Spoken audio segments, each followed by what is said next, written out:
Alors je dirais comme le Seigneur, petit troupeau, votre Père Céleste a trouvé bon de vous donner le royaume. Luc 12, 32. Alléluia. Nous savons que quand le Seigneur Jésus est venu rassembler en un seul corps les enfants de Dieu dispersés. C'est-à-dire des Juifs qui ont cru au Christ, qui étaient déjà élus avant la fondation du monde, et nous-mêmes. Eh bien, il a fait de nous un seul peuple. La parole de Dieu, elle dit, il a enlevé le mur de l'iniquité. Le mur de séparation a été brisé. Et il a fait les deux peuples un seul peuple. Alléluia. Jean 11, 52 nous dit, il est venu rassembler ses enfants en une seule église qui est sainte, sans tache et irréprochable. Et tous ceux qui appartiennent au Christ ne font pas partie du monde, des religions, mais ils font partie de son assemblée qui le Christ lui-même a bâti. Alléluia. Alors aujourd'hui, j'aurais voulu vous parler des os. Les os, on va dire le squelette de l'homme, les os, et spirituellement, les os dans la parole de Dieu veut dire beaucoup de choses. Les os brisés veulent dire beaucoup de choses, et les os non brisés veulent dire aussi beaucoup de choses. Et quand on dit que les os, sont atteints, quand dans les os il y a le cancer, on dit que la personne est morte. Et là, nous voyons que le Seigneur, quand il est venu, la parole de Dieu, elle dit qu'il nous a unis ensemble avec les Juifs selon, l'esprit, pas ceux selon la chair, parce que 1 Corinthiens 10, 18, la chair ne l'a pas reçu. Le Seigneur, il est venu chez les siens, mais on ne l'a pas reçu. Mais il dit à tous ceux qui l'ont reçu, il a donné pouvoir de devenir enfants de Dieu. Alors en Christ, il n'y a plus ni grec, ni juif, ni homme, ni femme. On est tous un dans le Seigneur. Alléluia. Je vous dis ça pourquoi? Parce que je voulais vous parler des os brisés et des os qui ne sont pas brisés. Et aussi les os qui sont dispersés. Parce que la symbolise des os dans la parole de Dieu, c'est tout un symbole, et ça veut dire beaucoup de choses, que si j'aurais voulu aller plus loin dans l'étude, je crois qu'il ne m'aurait pas fallu une vidéo, mais il m'en aurait fallu plusieurs. Mais j'ai voulu simplement m'arrêter sur un point pour vous faire comprendre ce que le Seigneur a mis dans mon cœur. Bon, c'est sûr, je ne peux que le partager avec les élus du Seigneur qui, eux, spirituellement, comprennent les choses de Dieu. Ceux qui sont charnels ne peuvent pas comprendre la parole du Christ. Or, nous avons la pensée du Christ, nous avons l'esprit du Christ, Romains 8, 9, et celui qui n'a pas l'esprit du Christ en lui ne lui appartient pas.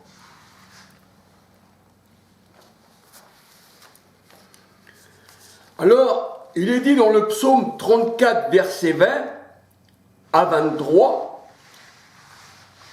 psaume 34, verset 20, 21 à 23, le malheur atteint souvent le juste. Et il est vrai que le malheur atteint souvent le juste, nous voyons ça aussi pour Job. Il était juste, il était intègre, et pourtant le malheur l'a atteint. Pourquoi? Parce que le mal de ce monde va plutôt nous atteindre à nous, pour essayer de nous faire chuter, pour nous éprouver. Tandis que ceux du monde, ça sera plutôt les vols, et ils vont rechercher la richesse, et bien souvent on voit que ceux du monde sont au bon point. Et que nous dans le monde, on est des misérables. Bien que le Seigneur nous bénisse, alléluia. Mais on peut dire que le monde est contre nous, et dans ce monde-là, on ne peut pas, recevoir la bénédiction, parce que ce monde-là, qui n'est pas du Seigneur, mon Seigneur disait, mon royaume n'est pas d'ici bas, moi il est en haut, alors recherchez les choses d'en haut, bien sûr. C'est vrai que le juste, la parole de Dieu nous dit, est souvent atteint. Mais l'Éternel le délivre toujours.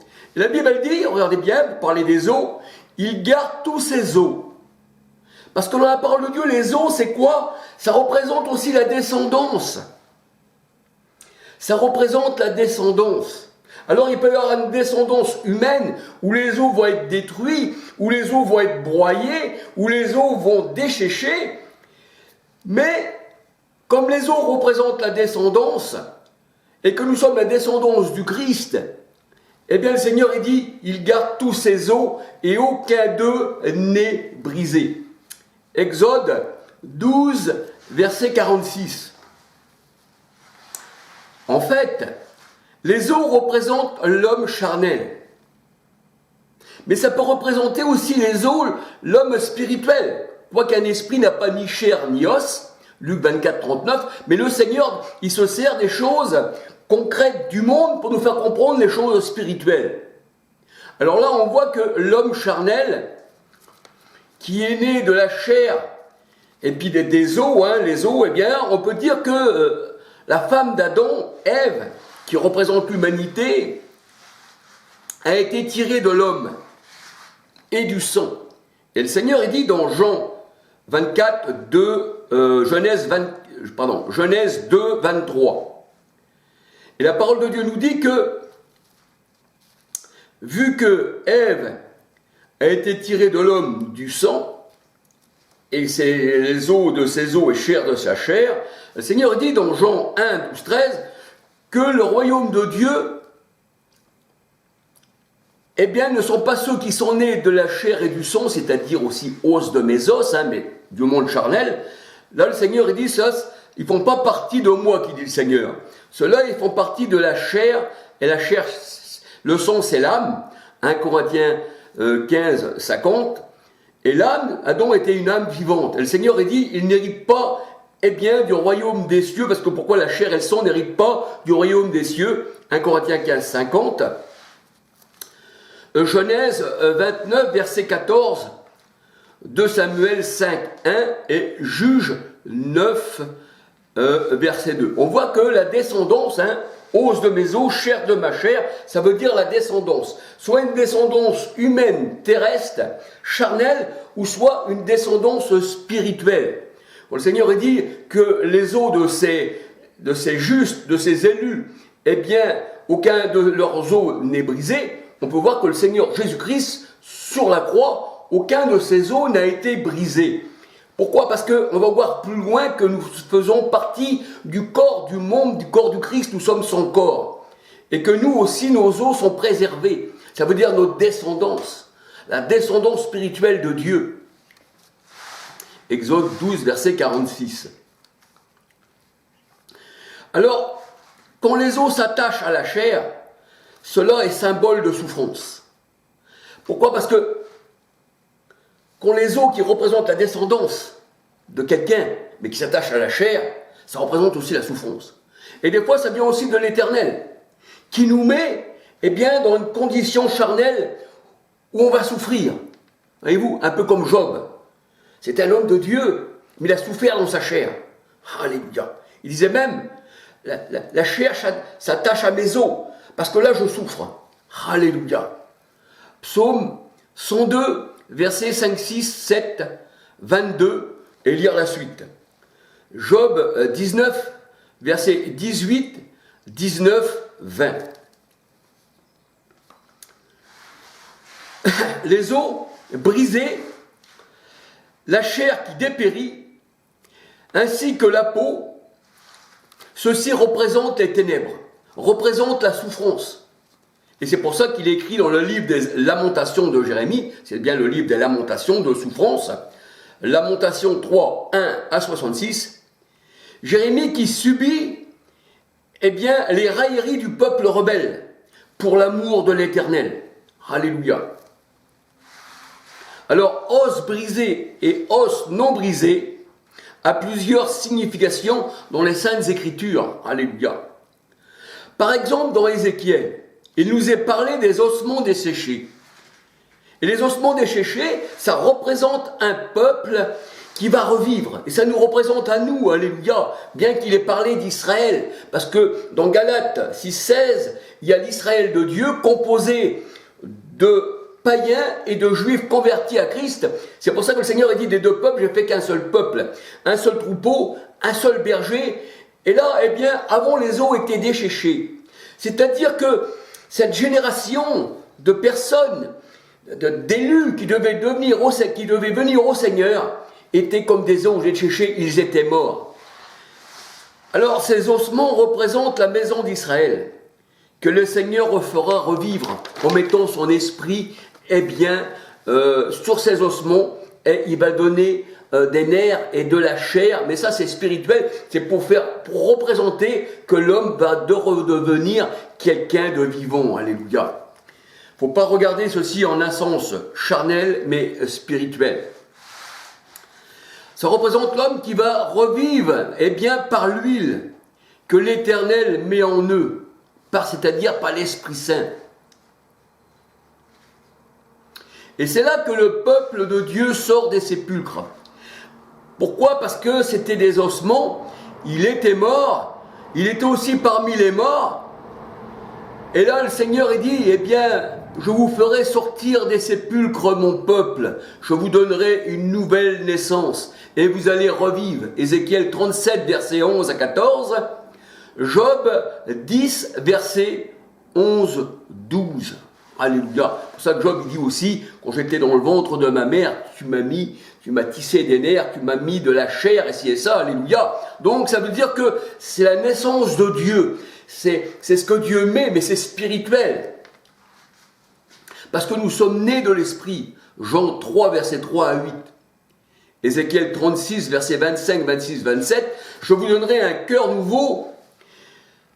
Votre cœur de pierre deviendra un cœur de chair. Voyez-vous, et la chair n'hérite pas du royaume des cieux, mais dans 1 Corinthiens 15, il nous est dit, autre est la chair de ce qui est céleste. Voyez-vous, donc c'est une chair qui appartient au Seigneur, c'est une chair qui est, eh bien, spirituelle, qui nous fait comprendre les choses du Seigneur. Alléluia. Ésaïe 26, versets 19 à 21. Matthieu 27, versets 51 à 54. Je vous ferai sortir de vos tombeaux, mon peuple. Vous ne serez plus morts, vous ne serez plus des ossements, mais vous allez vivre. Je vous ferai sortir de vos tombeaux. Et au temps du Christ, nous voyons que, eh bien, il y a des gens qui sont sortis des tombeaux. Ils sont sortir du tombeau, c'est un peu comme Lazare qui est sorti du tombeau. Il fallait à Lazare, eh bien, ôter la pierre de devant le tombeau, la pierre qu'il avait dans son cœur, la pierre qui représentait la loi avec les tables de la loi de pierre. Il fallait que tout soit ça ôté, que le Seigneur y mette la pierre de côté et qu'il dise, Lazare, sors, maintenant tu es vivant, Lazare. J'ôterai la pierre, j'ôterai le cœur de pierre qui est en vous, je mettrai un cœur de chair et je mettrai un esprit nouveau. Ézéchiel 36, versets 25, 26, 27. Alléluia, c'est ce que le Seigneur veut. Il nous a fait sortir des tombeaux. Et le voile se déchira du haut jusqu'en bas. Et les morts sortirent des tombeaux. Et la parole de Dieu, elle dit, et ils se présentèrent à plusieurs frères à la fois. Alléluia. Alors, les os représentent aussi le peuple de Dieu. Dans certains cas, bien sûr. Car tous les os ne sont pas les mêmes. Ceux du peuple de Dieu ceux du peuple de Dieu reprennent de la vigueur. Pourquoi? Parce que le Seigneur, il va les faire revivre, il va tisser sur eux des nerfs, il va mettre l'esprit, il va les faire revivre. Et le peuple de Dieu, les os du peuple de Dieu, les os qui représentent le peuple, reprennent de la vigueur comme l'herbe. Ésaïe 66, verset 14. Le Seigneur Jésus n'a pas eu les os brisés. Jean 19, verset 32 à 37. Alléluia. Pourquoi qu'il n'a pas eu les os brisés? Parce que lui, même dans sa nature humaine, en tant qu'homme, Philippiens 2, 6, 7, c'était l'homme parfait et juste. C'est pour ça que le Seigneur il dit, je préserverai tes os, toi le juste. Toi, tu n'auras pas les os brisés, parce que tu n'as aucune iniquité en toi. Aucune iniquité est sur tes os. Donc tu es préservé, c'est ce qu'il dit le Seigneur. Ézéchiel 32, verset 27. Exode 12, verset 46. Et quand les os sont préservés, cela signifie que la descendance de Christ est aussi préservée, parce que c'est lui dans Ézéchiel, eh bien, qui met des nerfs, qui met la chair, et que les os se rapprochent, et que l'Esprit, eh bien, a soufflé sur ces os. C'était l'armée de Dieu, et il fut une grande armée pour l'Éternel. Alléluia. Alors, quand les os sont préservés, cela signifie que la descendance de Christ est préservée. car nous sommes son corps, nous sommes ses membres, il est le corps. Et comme on fait partie des membres, on ne peut pas avoir nos os brisés, parce que si nos os sont brisés aussi à nous, ceux du Christ seraient aussi brisés. Et comme on est devenu un seul esprit avec le Seigneur, et que lui, il est la tête de l'Église, et que nous sommes le corps, et comme nous sommes devenus un seul esprit avec lui, 1 Corinthiens 6, 13 à 19, eh bien, on ne peut pas avoir les os brisés. Le Seigneur, il ne brise pas les os de son peuple. Il brise les os de ses adversaires. Il leur brise la nuque. Alors la parole de Dieu prend des choses physiques pour nous. La parole de Dieu, pour nous, prend des choses physiques. Parce que le Seigneur expliquait des fois des choses physiques pour faire comprendre le spirituel. Éphésiens 5, 22 à 33, quand le Seigneur il parle de la femme, quand il parle de la chair, quand il parle de tout cela, il parle de l'Église, mais dans un sens spirituel. Alléluia. 1 Corinthiens 12, versets 12 à 27. C'est pour ça que les mains, les pieds, tout ça ne peuvent pas dire « je ne suis pas du corps ». Et comme les pieds font partie aussi des jambes et que les jambes ne sont pas brisées, le corps entier a été préservé. Le Seigneur ne nous a pas destinés à recevoir les coups dans les jambes, de casser les os. Non, puisqu'on est les os, eh bien de ses os au Christ, alléluia, nous sommes sa descendance. Bien qu'un esprit n'ait ni chair ni os. Luc 24, 39, parce que le Seigneur nous explique ça tout spirituellement, alléluia.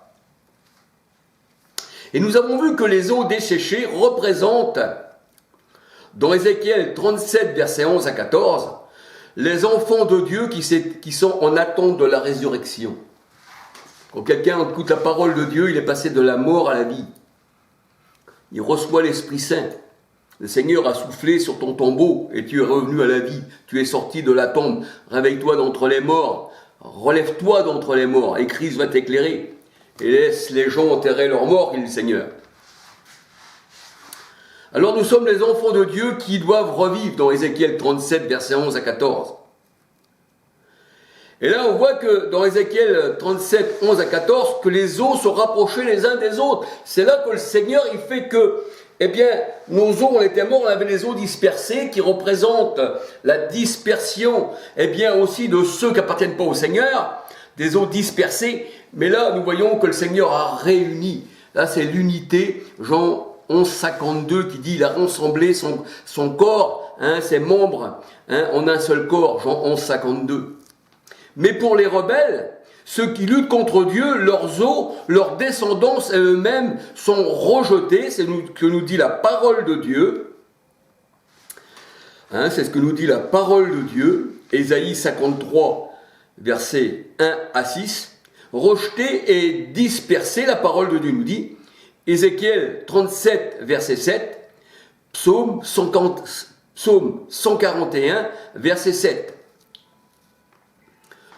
Alors il est dit dans Ézéchiel 24, verset 1 à 14, les meilleurs morceaux sont mis dans la chaudière, la cuisse, l'épaule, les os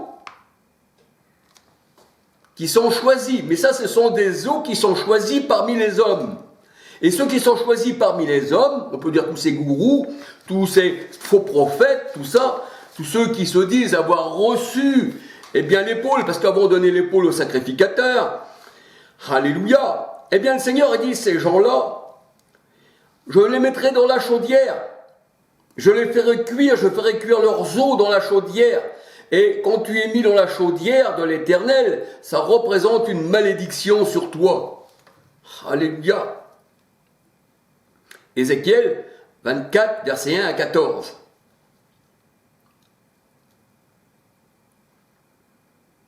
La parole de Dieu, elle dit, qu'est-ce qui met les os, qui fait qu'ils soient secs? Eh bien, c'est un esprit abattu, qui dit le Seigneur. Un esprit abattu. Si tu as l'esprit abattu, ça veut dire que tu n'es pas au Seigneur. Parce que le Seigneur, il dit, nous a donné un esprit de puissance. Et nous n'avons pas l'esprit du monde. Alors c'est ça qui rend, eh bien, tes os desséchés, qui dit le Seigneur. C'est un esprit abattu. Proverbe 17, verset 22. Proverbe 12, verset 25. Et Proverbe 15, verset 13. Alléluia, gloire au Seigneur, gloire à mon maître, alléluia. Et la parole de Dieu, elle nous dit qu'il y a aussi plusieurs lions dans la parole de Dieu. Il y a des lions qui déchirent leur proie, ce sont les faux prophètes, 1 Pierre 5,8, Sophonie 3,3, Ézéchiel 22, à partir de 25, on voit que ce sont des loups qui déchirent, ce sont les faux prophètes, mais il y a aussi un lion qui est le lion de la tribu de Juda, qui est Christ aussi, et bien qui lui aussi brise les os de ses adversaires, alléluia. Parce que le lion a aussi plusieurs significations dans la parole de Dieu. Daniel 6, 24. Il brise les os de toute la famille rebelle. Alléluia. Et c'est vrai que le lion de la tribu de Juda peut être interprété comme le lion, c'est-à-dire qui brise les os, peut être interprété comme le Christ, qui fait partie de la tribu de Juda, et bien qui a brisé les os de ses ennemis. Daniel 6, 24. Amos 6, verset 9, 10, 11. Amos 6, verset 9, 10, 11. La parole de Dieu, elle dit, s'il reste 10 hommes dans une maison, ils mourront. Ils mourront.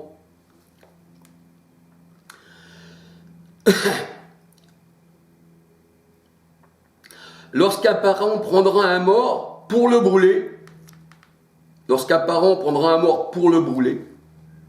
il y a la crémation. Amos 2, versets 1, 2, 3. Lorsqu'un homme prendra un mort dans une maison pour le brûler, et qu'il enlèvera de la maison les ossements, parce que le mort